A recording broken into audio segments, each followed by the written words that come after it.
yesterday. I did a little bit of study about what happened over the years, and I thought it would be interesting to share a bigger perspective with all the friends from the media. In 2004, Shri P. Chidambaram, the then finance minister, is on record to say that he has inherited a very strong economy.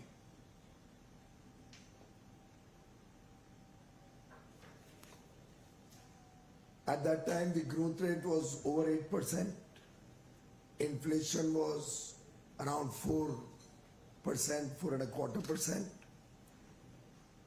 Foreign exchange reserves were robust compared to the size of the economy at that point of time. All fiscal parameters were in control. The macroeconomy was strong. Fiscal deficits were down. Revenue deficits were down. And India was a beacon of hope for the country. If I may quote from his budget speech given to Parliament introducing the budget for the year 2004-05, the then Honorable Finance Minister had said, the economic fundamentals appear strong and the balance of payments is robust. And he had talked going forward about sustaining the then growth, the then production and value addition, and take it forward in the years to come. He had also spoken about his government being committed to strike a fine balance between the three mutually reinforcing objectives of growth, stability and equity. What did the UPA do in the 10 years that they were in government?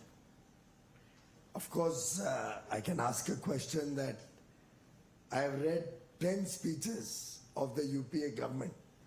Never once has there been a mention of bringing in a legal guarantee for MSP. Never once did they speak about trying to uplift the poor by giving them free homes,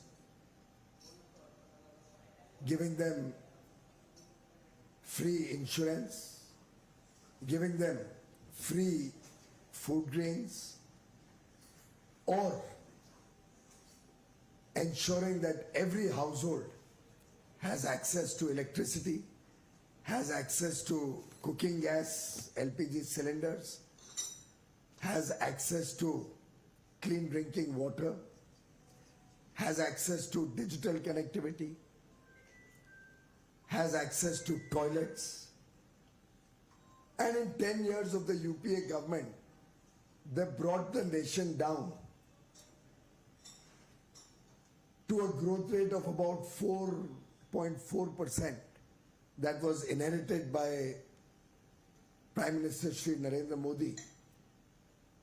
Inflation at spiraling highs for the last few years of the UPA government. In UPA 2, in some years inflation was in double digits.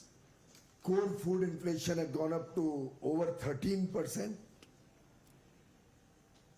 And they left behind for Prime Minister Modi, instead of a strong economy, which the UPA inherited in 2004, a fragile economy, which the world looked down upon as a fragile five economy, one of the weakest economies in the world, with very, very weak macroeconomic fundamentals.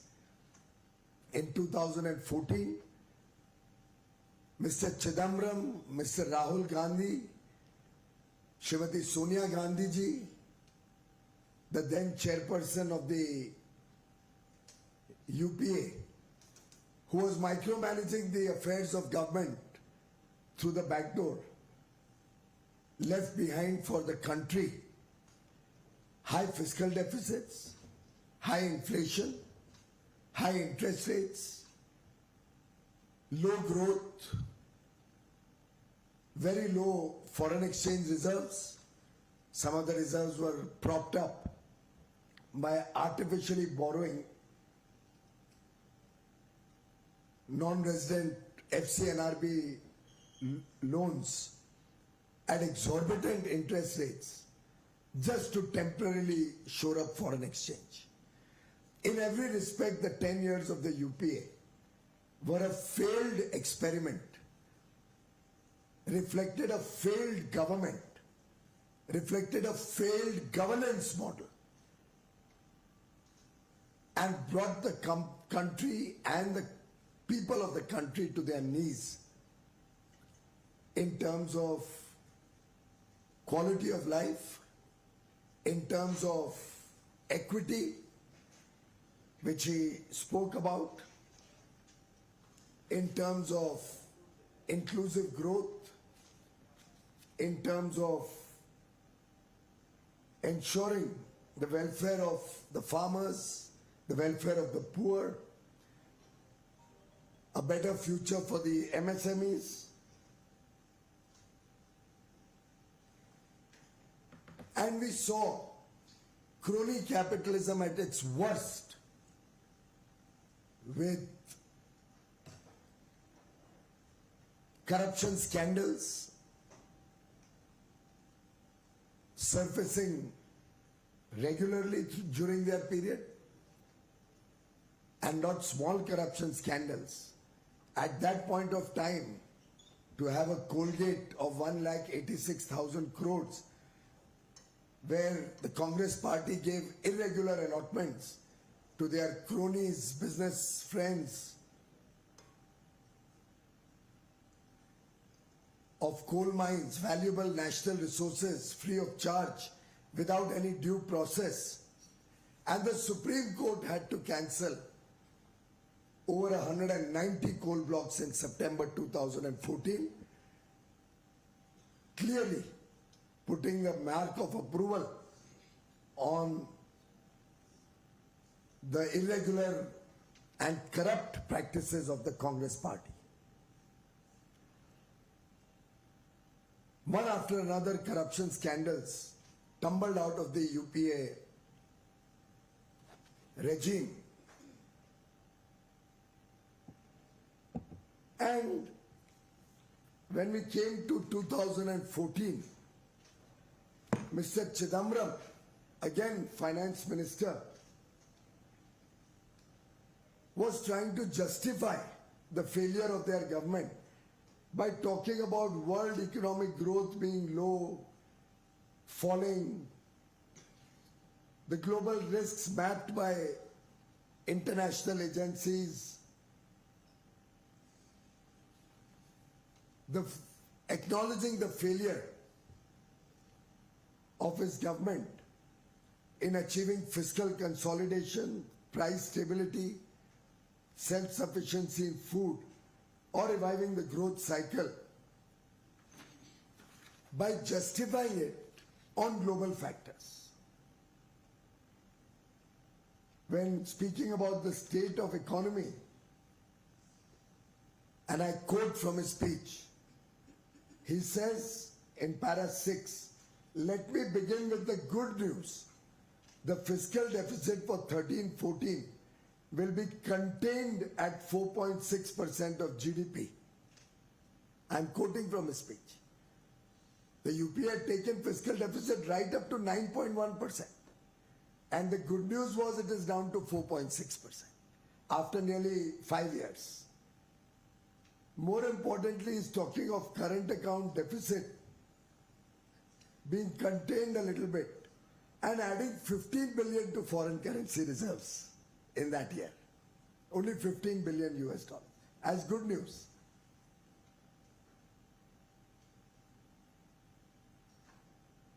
At that time, there was talk of a downgrade of the Indian economy. And he says, and I quote again, analysts and rating agencies had acknowledged our efforts some months ago and no longer speak about a downgrade.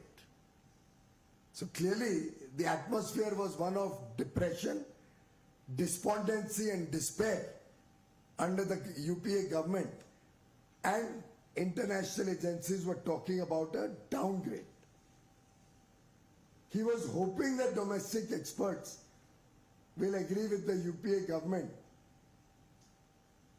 what it said when it put fiscal stability at the top of the agenda.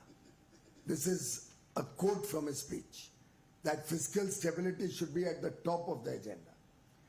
And then he says, and very interestingly, I quote, going forward, I appeal to all political parties to join me in the pledge that we shall not, and then he repeats for emphasis, we shall never do anything that will affect the stability of the foundations of India's economy. This is Mr. Chidambaram's speech of 2014-15, which I have quoted from. And look at what has happened in 10 years. The country has moved from a fragile 5 economy left behind by Mr. Chidambaram to a top 5 economy in the world, from the 10th position to the 5th position in the world rankings of GDP. In UPA's regime, I suspect they remained flat. They inherited the 10th or 11th position, they're left behind the 10th position. We improved from the 10th position in the world to the 5th, and in the next 3.5 years, Prime Minister Modi will take this country to the 3rd position in world GDP rankings. In the 10 years that we were in government, we have strengthened the macroeconomic fundamentals so much that the world today is looking up to India as a beacon of hope, as the country that will lead economic growth of the world, contribute the very large share to world economic growth. A country that for the last 3 years has demonstrated over 8% average growth. A country with boasts of $657 billion as foreign exchange reserves. A country that is very rapidly moving to its stated fiscal deficit target of about 3.7 to 4.3%, or at an average about 4%. A country that has taken 25 crore people out of multidimensional poverty in 10 years under Prime Minister Narendra Modi, taking 4 crore families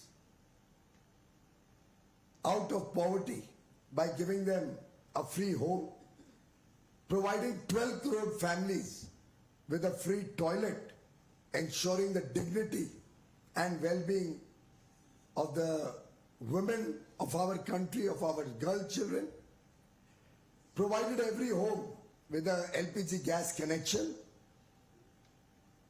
working to make sure that every home gets a water connection, Nal Se Jal, through the Jal Jeevan mission, which has rapidly ramped up from around 3 crore homes, 3.5 crore homes, to over 14 crore homes already, and in the next 2.5, 3 years, ensuring Nal Se Jal for every family, has taken electricity and digital connectivity to the remotest corners of the country, with every home today having electricity, ensuring that 55 to 60 crore poor are eligible for free healthcare, and 80 crore of our people, the poor, the neo-middle class, ensured of free food grains every single month, so that our young boys and girls, our talent, our strength, a young population, a proud India, can aspire for the better things of life. 140 crore Indians today are empowered, are confident of making India a developed nation by 2047, are working relentlessly day and night to meet high aspirations. They dream big, they achieve big. And 140 crore Indians today feel encouraged by a government that cares for the poor, that cares for the middle class, that cares for our farmers, that ensures our women lead our development activities, that ensures that every single child born in India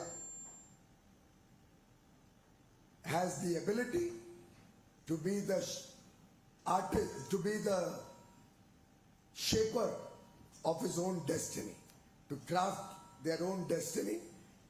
The youth of India today, as reflected by our third rank in the global startup ecosystem, are empowered to become job creators rather than job seekers. But for those who are looking for jobs, not only has the government of India and the state governments of the BJP brought immense opportunities for jobs, both in government-run corporations and in the private sector. So much so that the CEO of L&T is on record to say that they are looking for 45,000 more people, but are not getting enough people to work in their company.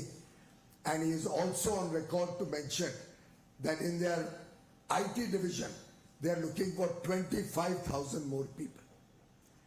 Friends, so many falsehoods were spoken in the leader of the opposition speech yesterday that even the Honorable Speaker had to repeatedly tell the leader of the opposition to maintain the dignity of the House, not to speak falsehoods in the House, and not to make claims which were baseless. In trying to sensationalize some arguments, he has weakened India, weakened the resolve of 140 crore Indians to make India a developed nation by 2047, and certainly demonstrated how hollow were the UPA thinking and the UPA appeal, as I read out to you the Mr. Chidambaram's speech. And I repeat, I appeal to all political parties to join me in the pledge that we shall never do anything that will affect the stability of the foundations of India's economy. Very clearly showing, the speech of Mr. Rahul Gandhi yesterday demonstrated that just to cast aspersions or make certain barbs on people in high authority, in constitutional persons, on constitutional authorities in the country, he has clearly shown that the so-called India Alliance, the UPA in its new name, has no nationalist thinking, and except for making irrational claims and demands, has no positive agenda to offer for the people of India. Let me take a few of the specific points that he had raised. He spoke about no compensation for Agniveers. It's a complete falsehood. Ajay Kumar, martyred in a landmine blast, as per the Hindu, got 1.65 crore as compensation. Akshay Gawate, martyred in Siachen, received over 1 crore in compensation. Now what a silly argument to say that it was not compensation, it was insurance. If the government of India chooses to take out an insurance policy I think it is only very smart move, fiscally prudent, that ensures that all the people who are working in the particular force are ensured of their benefits in the very unlikely and very unfortunate event that may occur. And it's been clarified on more than one occasions, and I'm quoting from a Times of India article, that a martyr gets compensation of 48 lakhs, insurance paid by the department, 50 lakhs, defense funds, and salary for the rest of the working months to which he was supposed to work, plus 11 lakh of Seva Nidhi.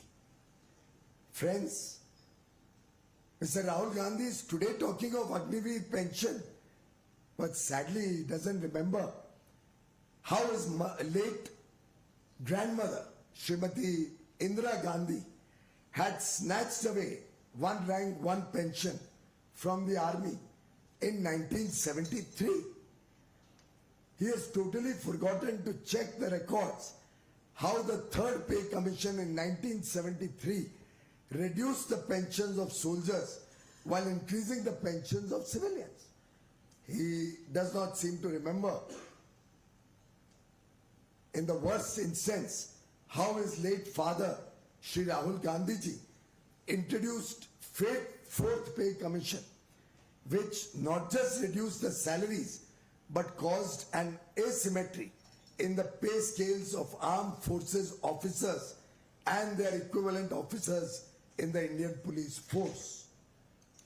A family, a party, an India alliance completely bereft of reality and truth makes false claims on the floor of the parliament and completely forget about the Bhagat Singh Koshari committee, which recommended and accepted the demand of one rank, one pension in 2011, and they slept over it from 2011 to 14, only to remember it as a last-minute gesture, hoping to get some votes in the interim budget of 2014, but never implementing OROP. It is the Modi government that implemented one rank, one pension and is continuously every 5 years, including recently, the cabinet has accepted further revision in the one rank, one pension rates of pension that our honorable army persons who have served the nation honorably are getting as pension.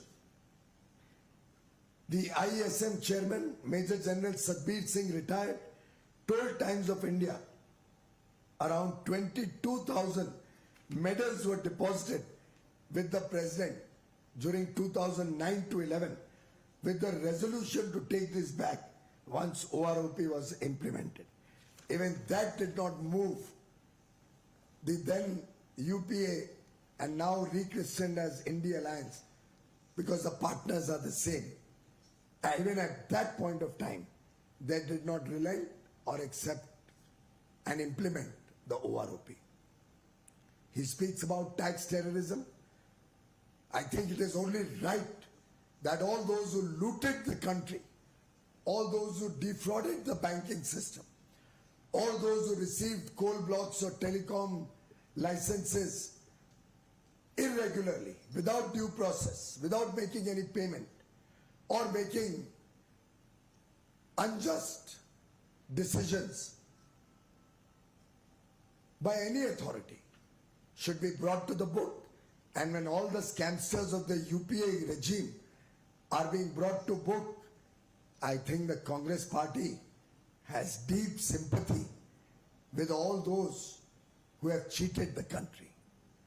I would like to ask Mr. Rahul Gandhi and the India Alliance whether they support corruption, whether they support all those who have looted the nation. But look at the Congress's track record.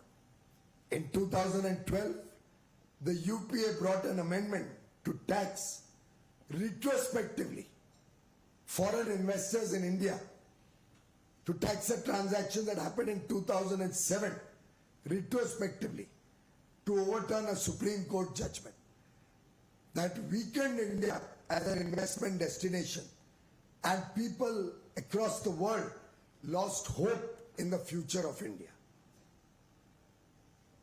Similarly, look at our track record. We brought faceless assessments which made it impossible for any income tax officer or assessor to know whose tax report he is assessing, and ultimately leading to freedom from fear, a benign tax regime, over 99% of tax payers getting their assessment within a few days of filing their return without any fear or favor. The BJP also introduced refunds digitally, which reduced the burden on taxpayers, reduced the pressure of going around tax offices, and now I'm told taxpayers get their refund. I'm sure friends in the media also will be benefiting from tax refunds coming in a week or 10 days after filing their return. The BJP also brought the Vivad Se Vishwas scheme so that anybody who had any dispute or small fines can pay a small amount and be rid of the tensions of litigation. Friends, the Honorable Leader of the Opposition makes a completely erroneous and false claim about MSP for farmers. Is it not a fact that the UPA Congress had rejected the idea of MSP when asked a question in Parliament? There are so many instances when the UPA government is on record rejecting the Swaminathan Commission report which came out in 2004.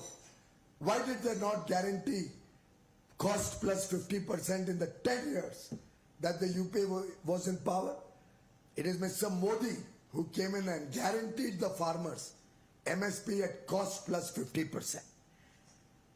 So many times in Parliament, they have rejected the demand to make MSP as per Swaminathan formula cost plus 50%, saying it is impractical and not feasible, and the budget or the government will not be able to afford it. Honorable Agriculture Minister Shivraj Chauhan is on record while answering a Parliament question in Rajya Sabha last week, where he quoted so many times answers in Parliament and quoted from a cabinet decision of the UPA, Congress-led UPA, now called the India Alliance, rejecting the demand for MSP. I asked Mr. Rahul Gandhi to respond to this and tell the nation why his party and his government, any case micromanaged and run by Srimati Sonia Gandhi ji, did not do justice to the farmers. It was finally accepted by the Congress government, and Mr. Swaminathan is on record in an op-ed written in Times of India praising Mr. Modi not only for the decision to accept MSP at cost plus 50%, but for the several initiatives Mr. Modi has taken to support farmers, to support the agriculture sector, and give a good future to the farmers, our Annadatas. In any case, this is the first government which has ensured that every single kilo of food grain, rice, paddy or wheat that is offered by the farmers is bought by the government throughout the country, as demonstrated by the increasing figures of government procurement and the massive increase in rate for MSP provided to the farmers. I'll quote and I'll share this document with you. Paddy, which was increased, absolute increase from 4 to 14 by 823 rupees between 14 and 23.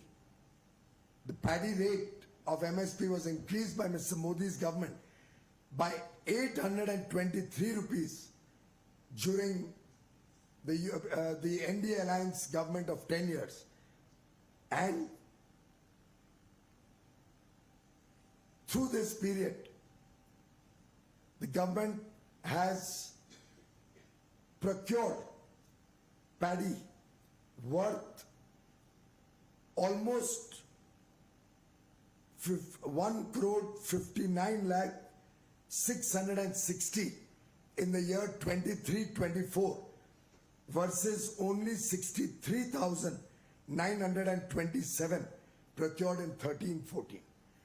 You can see the increase in procurement by almost 150% from 63,000 to 1,59,000 during Mr. Modi's government of paddy alone. And the story is the same for several products: sugar, paddy, rice, cotton, all are ensured that the government will procure at MSP. Now, the government has also assured the procurement of 3 types of pulses, 3 dals, to encourage farmers to diversify crops, something which Mr. Chidambaram had spoken about in 2014 also.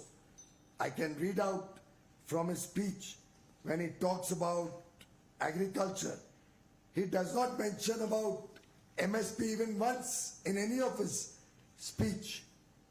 But on the contrary, he says, India, and I quote from his speech of 2014, Mr. Chidambaram says, in his speech of 2004-5, when the UPA came into government, Mr. Chidambaram says, India must become a single market for all products, particularly agricultural produce. The existing acts governing agricultural produce marketing committees have outlived their utility. This is Mr. Chidambaram on record speaking about the UPA's thinking. The government has circulated a model law. Yesterday he spoke about the 3 farm laws. Mr. Rahul Gandhi, this is what the UPA had done. The government has circulated a model law. So far, 10 states have initiated legal or administrative action for direct marketing and contract farming arrangements in line with the model law. He himself is talking about the law that he has introduced for contract farming and direct marketing. I urge all states to enact the model law at an early date. Mr.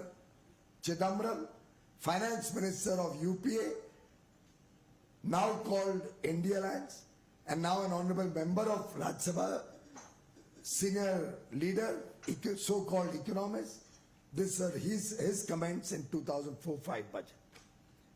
Friends, the Congress UPA India Alliance is completely bereft of reality. They speak about favors to any particular group, but fail to remember so many instances of crony capitalism of their own party-led state governments and the UPA government. I am reading from the Economic Times article. Congress governments are giving projects to Adani, renewables projects given in Telangana, who signs an MOU very recently. We have seen so many pictures of Mr. Ashok Gehlot in Rajasthan offering 65,000 crores worth of projects without due process and inviting the same company to come and invest in his state. Mr. Rahul Gandhi himself admitted Bhupesh Baghel works for benefits of lights of Adani, and he was their chief minister candidate, and he ran their state government for 5 years. I think it's a complete farce that Mr. Rahul Gandhi claims and is not able to demonstrate a single instance where any out-of-turn favor or without due process, a single company or corporate house or individual or business got any benefit. On the contrary, the finance minister in her budget, Srimati Nirmala Sitharamanji, has introduced yet one more scheme to support MSMEs, who has been the focus of our effort in the last 10 years. To provide a credit guarantee to MSMEs in stress, to ensure that they do not become bankrupt or have to close down, central government will guarantee support to MSMEs. Further, Mudra loans to encourage young persons to stand on their own feet, to encourage micro units, has been increased from 10 lakhs to 20 lakhs. Startups have been encouraged through abolition of the angel tax. Again, a legacy of the UPA that was introduced by the Congress-led UPA, now India Alliance, in 2002. They are the ones who, 2012, they are the ones who introduced the angel tax in 2012, which Srimati Sitharaman has removed. The NDA government stands with MSMEs, stands with the youth of India, with the startups, and the complete and abject failure of the Congress is once more coming to fore. He spoke about women entrepreneurs not being promoted. The reality is India is seeing a surge of women-led business development, along with women-led economic development of the country. As we empower the girl child, as we empower our women with basic facilities, we have a report from Bain & Company that there are approximately 15.7 million women-led enterprises in India, constituting 22% of the overall entrepreneurial landscape. And friends, this is continuously growing. He speaks about paper leaks, little realizing that it was in his own government in Rajasthan that I believe over 17 times the paper was leaked. While it was Mr. Rajnath Singh as Chief Minister of UP in 1992 who brought the first law, the Anti-Cheating Act 1992, which aimed to end mass cheating in schools and universities and made use of unfair means in examinations on non-bailable offence. It was Prime Minister Narendra Modi who brought an anti-cheating law, punishment up to 10 years and 1 crore fine, to come down strongly against instances of paper leak. However, the Congress cannot digest that. Hence, they opposed it. And now the reality has been finally come out of the bag, with the Supreme Court also confirming that there was no paper leak in the NEET exam. Isolated instances are being examined by the CBI, and the Congress is only trying to weaken India's students and India's youth and their resolve to make India a developed nation. And I strongly condemn the Congress party. I strongly condemn their efforts of the India Alliance, and in this particular instance the DMK also I strongly condemn for trying to support crony capitalism and wanting to support the illegally run medical colleges where they want to have the power to take capitation fees rather than allowing a poor child from the villages of India, poor child from rural India. They want to somehow cause the middle class to pay large capitation fee so that they can choose who gets admission in medical colleges rather than support a transparent NEET examination. Of course, many other silly arguments were sought to be made. Nothing for MSMEs. Over 1 crore people, over 1 crore MSMEs have benefited from the 59-minute loan portal, where you can immediately get an in-principle sanction and start your business or grow your business, interest subvention for GST registered MSMEs on fresh or incremental loans, increased interest rebate for exporters. All of these have been steps that were introduced first by the Modi government in our 10 years in government.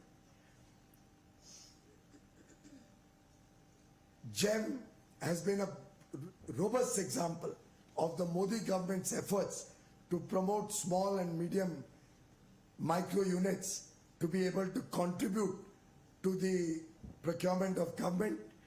And I can list out, I have a long list of support measures to the MSME sector in India. Sadly, it is Mr. Rahul Gandhi, through his irresponsible statements, almost like a child, childish and fake narrative that he seeks to present, with a broken track record of governance and failed economic policies, which almost brought India to their knees and made us a basket case where rating agencies were considering a downgrade. It is Prime Minister Narendra Modi who has taken India's economy to greater heights, brought in strong macroeconomic fundamentals, and now the rating agencies are talking of a rating upgrade for India, are talking of stable fiscal policies, are talking of strong macroeconomic fundamentals, and are confident about the India growth story, so much so that India is today the shining oasis in the world's economy, with the fastest growing large economy in the world, providing for a better future for 1.4 billion Indians, and a corruption-free India, a strong and resilient economy, meeting the aspirations of 1.4 billion people. Thank you very much. Any questions?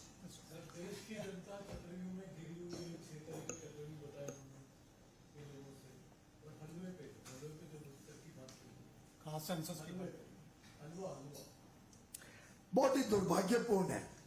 मैंने तो उसका टिप्पणी भी नहीं करने को सोचा, क्योंकि हलवा सेरेमनी कोई आज हमने नहीं शुरू किया है या 2014 में मोदी जी ने नहीं शुरू किया। कई चीजें परंपरागत चलती हैं। कांग्रेस तो 60 साल देश में राज किया है। अवश्य कभी ना कभी कांग्रेस, मुझे याद भी नहीं है कब शुरू हुआ था, पर कभी ना कभी कांग्रेस के शासन में या तो शुरू हुआ होगा या अवश्य उनके शासन में हर वर्ष हमने ये हलवा सेरेमनी टीवी पे देखी है, जब से टीवी आया, या पता चला है पहले भी होती होगी, मुझे मालूम नहीं है। इसको जो ओछा स्वरूप देने की कोशिश की, मैं इसकी घोर निंदा करता हूं। ये फिर एक बात दिखाता है कि प्रधानमंत्री नरेंद्र मोदी जी विकास और विरासत दोनों को सुरक्षित रखते हैं। राहुल गांधी जी दुर्भाग्य से भारत की परंपराओं को, भारत की विरासत का बार बार अपमान करते हैं, और इस प्रकार के ओछा वक्तव्य तो निंदा के भी शायद का भी उनको उम्मीद नहीं करनी चाहिए। साथ ही साथ मैं ये भी कहना चाहूंगा कि राहुल गांधी जी ने अपनी पार्टी के कई नेता, अपनी पार्टी के कई साथी पक्षों के नेताओं के बहुत ही विवादित बयानों के बारे में आज तक कभी जिक्र नहीं किया।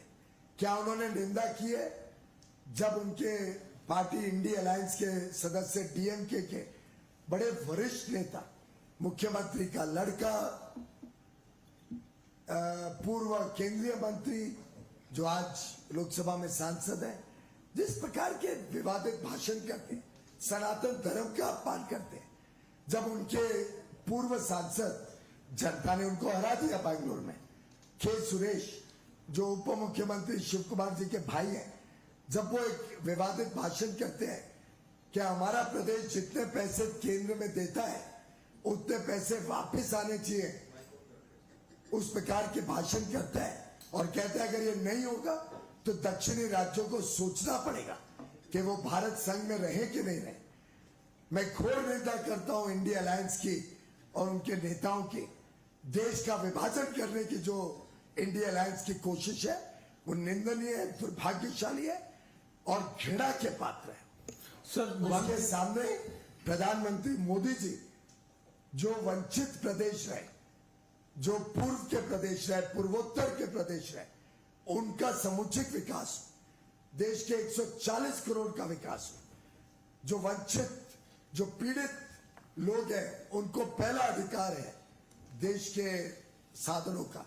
इस विचारधारा के साथ जो प्रदेश विकास की धारा में पीछे रहे उसको और बल दे रहे हैं और साथ ही साथ पूरे प्रदेश को उनके एक एक योजना का लाभ मिल रहा है। Sir, two issues we wanted to understand.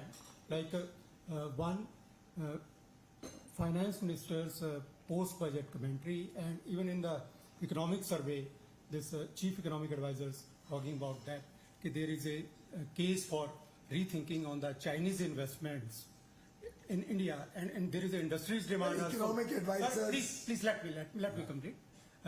So, what is the rethinking in the government, particularly on the press note 3? There is absolutely- And secondly, sir, thank you आपका एक क्वेश्चन हो गया मुझे क्वेश्चन में क्वेश्चन में sir फिर time मैं तो स्वागत करता हूँ। Thank you so much. Thank you, sir. You have been so kind, sir. Secondly, sir, on this recent European Commission's recent visit to India and their interaction with the government officials, including Economic Affairs Secretary, on the issue of the CBAM issue, that they are proposing that India can have its own tax and collect the taxes to have a greener technologies for the exporting to Europe. So what is the thinking on that? My Please, friend, thank you as so much. regards the chief economic advisor's report, it is always a report which speaks about new ideas and gives out their own thinking. It is not at all binding on the government, and there is no thinking on supporting Chinese investments in the country. There's no rethinking at present to support Chinese investments in the country. As regards CBAM, we are in dialogue with the European Union. My own thinking is CBAM will hurt the European Union very badly. Their infrastructure, their costs of living, their industrial products, their consumer products, all will become expensive and their economy will face further distress. But that is my reading of the CBAM. They are very keen to pursue that, and they have offered that India could, instead of paying CBAM taxes to European Union, devise its own mechanism. We will consider their suggestion and come out with whatever is good for Indian industry and the people of India. Sir, Piyush from India Today. One question regarding Rahul Gandhi. Sir, he categorically stressed yesterday that as and when India Alliance is forming the government in the center, the government will ensure that there is legal guarantee on MSP. Is it possible, you are running the government, is it possible to have a legal guarantee on MSP? Well, first of all, I hope we can provide for all the promises that were made during the Karnataka election, that were made during the Telangana election. All those promises that they have made, will you kindly first ensure that all the promises made in the state elections are fulfilled by the state governments run by the India Alliance? I demand that the Congress party should first ensure that every single promise that they make in their states are fulfilled before making false comments and false promises to the people of India. ये जनता है, सब जानती है, इसलिए मोदी जी को तीसरी बार सरकार चलाने का दायित्व दिया है। तीसरी बार, और 60 साल के बाद ये हुआ, तीसरी बार देश का प्रधानमंत्री मोदी जी को बनाया, क्योंकि देश को विश्वास ही नहीं है। ये जो बेबुनियाद और बातें उन्होंने कर्नाटक और तेलंगाना में की थी, जिसका आज तक उन्होंने पूरा नहीं किया, पहले उसको पूरा करें और बताएं देश को कि जो बातें कर रहे हैं, जो प्रॉमिसेस कर रहे हैं, उसको कैसे पूरा करेंगे, जबकि उनके खुद के यूपीए के 10 साल के शासकों के भाषण जो मैंने आज सुबह सुने, वो बार-बार फिस्कल प्रूडेंस की बात कर रहे हैं, वो बार-बार अपील कर रहे हैं कि देश को सक्षम बनाना है तो देश की अर्थव्यवस्था को मजबूत होना जरूरी है। अगर राहुल गांधी जी जैसे व्यक्ति देश को चलाएंगे, तो मुझे तो डर है कि जो एक पहले हम सुना करते थे, एक फेज इकोनॉमिक्स में होता है कि देश बनाना रिपब्लिक बन जाएगा। राहुल गांधी जैसे नेता अगर इस देश को चलाएंगे और जिस प्रकार के बेबुनियाद बातें कर्नाटक और तेलंगाना में उन्होंने की और हमने देखी, उस प्रकार की राजनीति से वो देश की अर्थव्यवस्था को खत्म कर देंगे, देश की अर्थव्यवस्था को कमजोर कर देंगे और देश के भविष्य को खतरे में डालेंगे। सर, राहुल गांधी भागीदारी की बात करते हैं, वो ओबीसी दलितों पिछड़ों की भागीदारी की बात करते हैं। हलवा सेरेमनी में भी जो उन्होंने बात कही थी, उन्होंने कहा था कि हलवा जो बट रहा है तो उसे बांटने में किसी भी ओबीसी और दलित का रोल नहीं था। मैं सीधा सीधा राहुल गांधी जी पे आरोप लगाता हूं कि ये आज के जो अफसर हैं, जो सेक्रेटरी है, एडिशनल सेक्रेटरीज हैं, ये सब कांग्रेस के शासन में इनकी भर्ती हुई थी। अधिकांश जो अधिकारी आज उच्च पदों पर हैं, ये 1991 से 96 में कांग्रेस के शासन में इनकी भर्ती हुई थी। हो सकता है कुछ लोग उसके पहले भी हो, पर साधारणतः कांग्रेस की सरकारें चली है इतने वर्षों तक। और कांग्रेस ने उन दिनों में कभी कोई बात नहीं करी कि भर्ती में ओबीसी, भर्ती में शेड्यूल कास्ट, भर्ती में शेड्यूल ट्राइब लाने चाहिए। मैं आरोप लगाता हूं कि कांग्रेस ने कभी OBC, schedule caste, schedule tribe की चिंता नहीं की और उनके समय में भर्ती हुए अफसर आज देश की कमान अधिकार संभाल रहे और वो जवाब दें कि उन्होंने क्यों नहीं भर्ती की है OBC, schedule caste, schedule tribe के अफसरों को। उल्टे उनके समय में जो यूपीएससी का एग्जाम होता था, शायद वो कुछ ही भाषाओं में होता था और उसके कारण देश की एक छोटी जनसंख्या को ही अफसर बनने का मौका मिलता। ये तो मोदी जी का शासन है। How many languages now UPSC exam?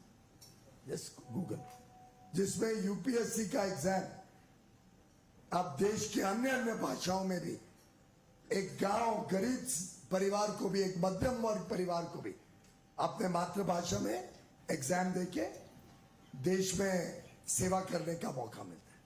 Piyush ji, I have Sir, one this is question Nyanka here. from Times Now. So, sir, I have two questions. One is that, like you have mentioned in your statement, that और तब कितना था? 22 languages में 22 भाषाओं में आज UPSC exam होता है। 22 भाषाओं में देश के गरीब से गरीब व्यक्ति, गांव का व्यक्ति, देश का मध्यम वर्ग और हम सब साधारणतः तो अपनी मातृभाषा में कंफर्टेबल होते हैं। हम भी अभी बातचीत अपनी मातृभाषा में जब करते हैं तो बड़ा सरल लगता है। ऐसे करोड़ों बच्चे हैं जो मातृभाषा में पढ़ते हैं।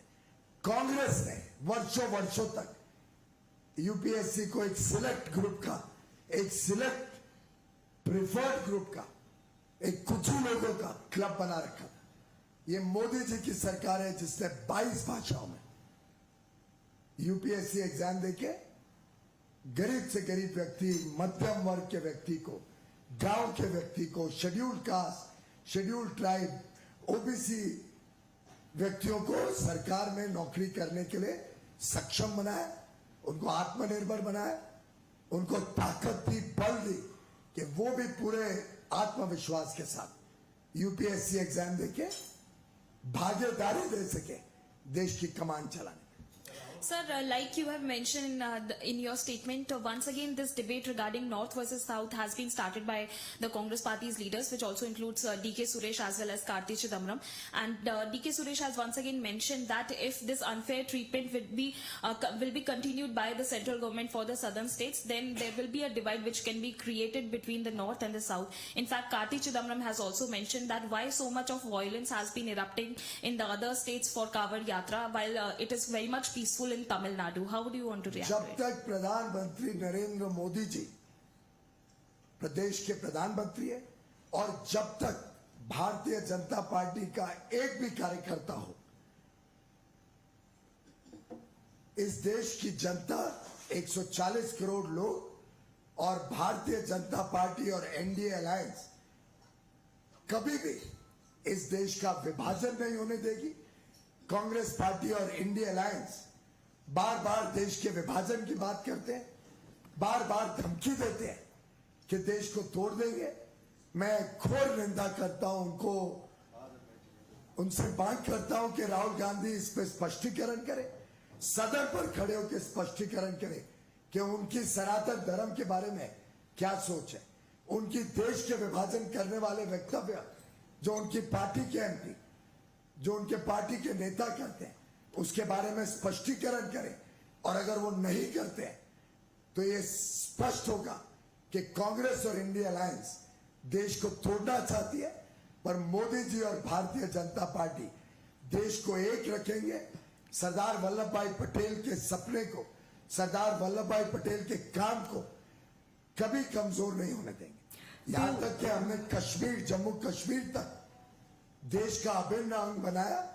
5 और 6 अगस्त 2019 में आर्टिकल 35 से और आर्टिकल 370 को ध्वस्त करके इतिहास के पन्ने में डालने का काम किया और जम्मू कश्मीर के लोगों को आज आत्मनिर्भर, एक स्वतंत्र जीवन जिसमें आर्थिक प्रगति हो रही है, जिसमें बड़े पैमाने पर पर्यटन बढ़ रहा है, जिसमें उनके जीवन में खुशहाली वर्षों वर्षों बाद आई है। Piyush ji, I had one question here. The farmers issue is festering for a long time now, and although you've taken the talks to a very high level, but it didn't mature at that time. Now at the Shambhu border, they've been sitting for almost 160 days. They've burnt copies of the union budget, and there seems to be no solution in sight. What can we expect? Can we expect an early solution? Because it's a major hazard also for people. Public movement is hampered. Supreme Court is cognizant of the matter. The doors of the government are always open for discussion, for a just and fair solution in the interests of the farmers of India and the Annadatas. You will realize that this is a very small section of farmers. There are crores of farmers in the country. Estimates range from 12 to 14 crore farmers and farming families. Farmers across the country are happy, across the countries support the Modi government. Otherwise, we could never have come back for the third term with such a massive vote share and massive outpouring of public support across the country. The BJP today is the largest single party in every part of India, North India, Western India, Southern India, Eastern India, and in the Northeast India. Mind you, even in South India, the single largest political party, number of MPs, comes from the BJP, reflecting all-round support for Prime Minister Narendra Modi, his policies, and his continuation as the third term as Prime Minister. I welcome the farmers for discussions. Our doors are always open, and I hope they will accept this request. In any other question? Sorry, what is the current party's stance on the caste census, and particularly when do we expect the census will be conducted now?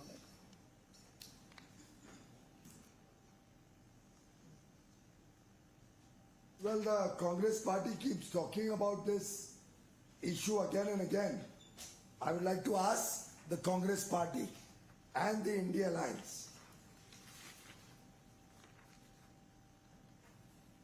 why the Congress and the UPA, now christened as India Alliance, boxed the caste census report in 2011. In 2010, the demand for caste census was raised. Why did the Manmohan Singh government, remotely controlled by Srimati Sonia Gandhi, not take up concrete steps towards conducting the caste census?